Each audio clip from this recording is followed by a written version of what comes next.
गुजरात में लोकसभा चुनाव के तीसरे चरण में 7 मई को मतदान होगा। वोटों की गिनती 4 जून को होनी है। 2019 के लोकसभा चुनाव में बीजेपी ने सभी 26 सीटों पर जीत हासिल की थी। इसी चुनावी पर्व की तैयारियां हर प्रदेश में जोर शोर से चल रही हैं। इसी बीच चुनाव को लेकर गुजरात से एक बड़ी खबर सामने आई है।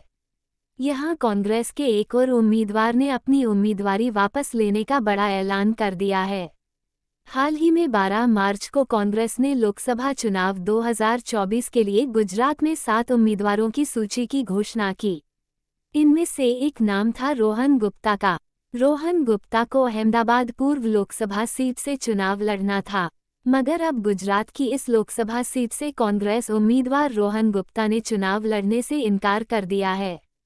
रोहन गुप्ता ने सोमवार को ये घोषणा की उन्होंने अपने पिता की गंभीर मेडिकल कंडीशन व कई निजी कारणों से अपना नाम वापस ले लिया है। मंत्री ने ट्वीट कर इस बारे में जानकारी दी। गुप्ता कांग्रेस पार्टी के राष्ट्रीय प्रवक्ता भी हैं। रोहन गुप्ता ने सोमवार को सोशल मीडिया पर पोस्ट करते हुए कहा कि मेरे पिता गंभीर चिकित्सीय स्थिति की वजह से अस्पताल में भर्ती हैं और मैं अहमदाबाद पूर्व लोकसभा सीट से कांग्रेस के उम्मीदवार के रूप में अपना नाम वापस ले रहा हूं।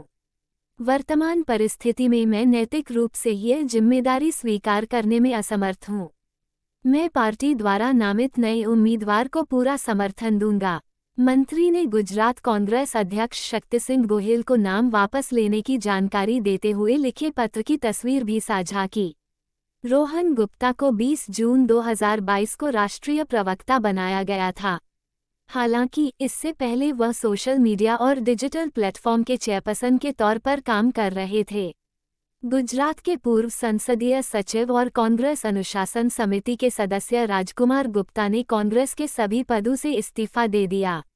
अहमदाबाद पूर्व लोकसभा सीट से उम्मीदवार रोहन गुप्ता के पिता राजकुमार गुप्ता ने 40 साल तक कांग्रेस पार्टी के सदस्य रहने के अचानक इस्तीफा दे दिया है।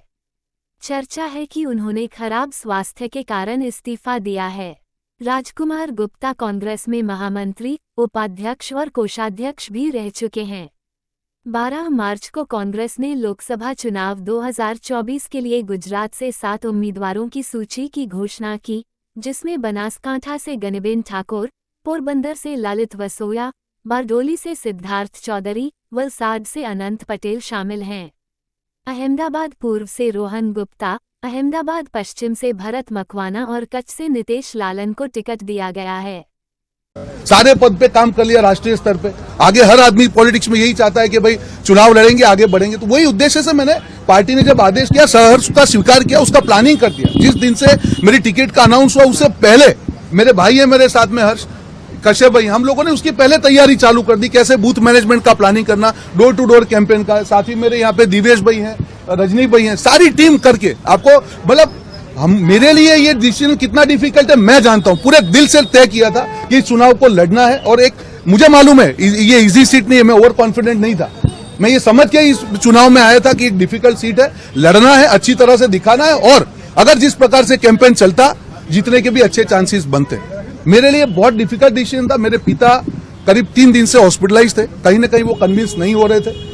15 साल पहले उनका बाईपास हुआ था। मैं कन्विंस करने का मैंने बहुत प्रयास किया, हमारे सारे साथियों ने प्रयास किया, सब लोग विफल हुए। कल जब मैं एक मीटिंग में था, एकदम से मुझे शैलेश भाई का ही फोन आया कि भाई ये रेजिग्नेशन का, मेरे लिए बहुत सरप्राइजिंग था। मैं और हिम्मत भी वहां से निकले। उनके बाद उनके साथ फोन में बात की, मैंने बोला कि नहीं ये डिसीजन मेरा है पापा, ये मत करिए। मेरे साथ थोड़ा सा उनका झगड़ा हुआ और वो अनकॉन्शियस हो गए। मुझे मैसेज आया, मैं इमीडिएटली हॉस्पिटल भागा, आईसीयू में लेके हम लोग यहाँ पे आए, जाइडस में आए। तब भी इमरजेंसी रूम में वो कॉन्शियस अनकॉन्शियस हो रहे थे। उनकी एक ही कंडीशन थी, नहीं तुझे राइटिंग में आपको देना पड़ेगा, उसके बाद मैं आपसे बात करूंगा। तो मेरे लिए मेरी राजनीतिक करियर, मुझे मालूम है कि टिकट को मैं अनादर की बात नहीं करूंगा। मैं मेरी परिस्थिति के कारण जब मैं नहीं लड़ने का फैसला किया, उसका असर मेरी राजनीतिक करियर पर मुझे मालूम है। पर जब पिता के सामने आप देखते हो, उनको देखते हो कि वो अनकॉन्शियस, मुझे नहीं लगता है कि कोई भी प्रकार की लालच आपके पिता से ज्यादा हो सकती है। मेरा प्योरली व्यक्तिगत निर्णय है और मैंने इसीलिए मेरे उसमें भी कहा कि जो भी व्यक्ति को पार्टी टिकट देगी उसको तन मन धन से मैं पूरी तरह से उनका समर्थन करूंगा। तो ये प्योरली, इसमें कोई राजनीति को ना जोड़ा जाए, मेरा व्यक्तिगत डिसीजन है, परिवार को बचाने का डिसीजन है। अभी भी पिताजी हमारे आईसीयू में है, अभी उनका 25% ही पंपिंग, 25% हार्ट पंपिंग का है। 4 बजे करीब उनकी एंजियोग्राफी होगी। तो मेरी आप सबसे विनती है, कई नेता हमारे जो हैं, कौन से दिल्ली के उनके नेता के संचार पे काम कर रहे हैं मुझे नहीं मालूम है, जिन्होंने पार्टी के साथ गद्दारी की आज वो मुझे नियम पढ़ा रहे हैं। मैं कभी भी आज तक नेगेटिव नहीं बोला किसी के लिए, मैं डिबेट में भी होता हूं तब भी व्यक्तिगत टिप्पणी नहीं करता हूं, पर उस व्यक्ति ने आज मेरे दिल पे चोट की है। उस व्यक्ति को मालूम था कि मेरे पिता के साथ में उनके व्यक्तिगत संबंध होने के बावजूद भी आज मुझे ईमानदारी के पाठ पढ़ा रहे, अपने गिरेबान में झांके और मेरी विनम्रता को मेरी मजबूरी ना समझे। अगर एक भी प्रतिक्रिया अभी आई उसका रिएक्शन मैं जरूर दूंगा। पिताजी को क्या डर था और क्या कौन लोग मिलने आए थे? चुनाव लड़ना रहा। पिताजी को कोई डर नहीं था, उनकी एक एज थी, उनके एक्सपीरियंसेस थे पास्ट में, जो भी हो उनके राजनीतिक एक्सपीरियंस हो सकते हैं। उनको ये था, वो मुझे एक ही चीज बोलते थे कि रोहन, मैं मेरे साथ जो हुआ तेरे साथ हुआ नहीं देख सकता हूं। मैंने उनको 50 बार कहा कि परिस्थिति बदलती है पूरी तरह से। सब लोग, हर आदमी, वो शैलेश भाई हो, हिम्मत भाई हो, शक्ति भाई हो, विमल भाई हो, सब लोगों ने पूरा प्रयास किया। मुझे बहुत बड़ा आश्चर्य हुआ कि कैसे कल उनका, मैं कभी एक्सपेक्ट नहीं किया था कि वो रिजाइन करेंगे, और उसके बाद में जो उनकी मैंने हालत देखी, 2 घंटे तक मैंने प्रयास किया समझाने का, मैं उसमें विफल हुआ और इसी कारण मुझे ये स्टेप लेना पड़ा।